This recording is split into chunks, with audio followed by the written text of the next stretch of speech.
ونصلي ونسلم على رسوله النبي الكريم اما بعد فاعوذ بالله من الشيطان الرجيم بسم الله الرحمن الرحيم فاسألوا اهل الذکر ان کنتم لا تعلمون۔ ایک سوال یہ کیا جاتا ہے کہ کیا استعمال شدہ کپڑوں کو پہننے سے پہلے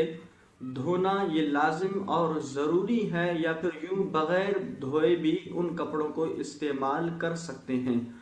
دیکھیں، اگر ان کپڑوں پہ کوئی ظاہری طور پر کوئی نجاست وغیرہ لگی ہوئی ہے تو پھر اس صورت میں ان کپڑوں کو دھونا یہ لازم اور ضروری ہے۔ لیکن اگر ان کپڑوں پہ کوئی نجاست وغیرہ ظاہری طور پر ہمیں نظر نہیں آ رہی ہے تو پھر اس صورت میں ان کپڑوں کو دھونا ہم پر لازم اور ضروری نہیں ہے، اور یوں ہم ان کپڑوں کو بغیر دھوئے بھی استعمال کر سکتے ہیں۔ لیکن عام طور پر چونکہ اس طرح کی چیزیں، اس طرح کے کپڑے وغیرہ لوگ لنڈا بازار سے خرید کر لاتے ہیں، اور پھر اس طرح کی چیزیں، اس طرح کے کپڑے وغیرہ عموماً باہر ممالک سے آتے ہیں، اور وہاں پر چونکہ پاکی اور ناپاکی کا کوئی تصور وغیرہ نہیں ہوتا،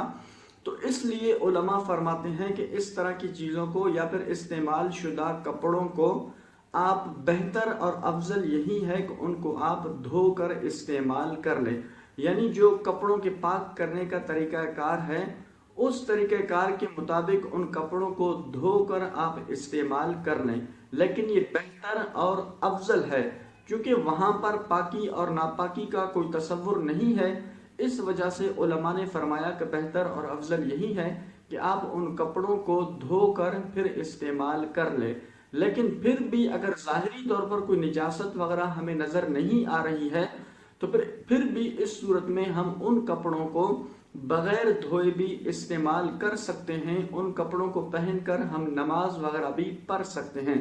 صرف شک کی بنیاد پہ ہم ان کپڑوں پر کوئی ناپاکی کا حکم نہیں دیں گے جب تک ہمیں کوئی ظاہری طور پر کوئی نجاست وغیرہ نظر نہ آ جائے۔ تو اس لیے بہتر اور افضل یہی ہے کہ ان کپڑوں کو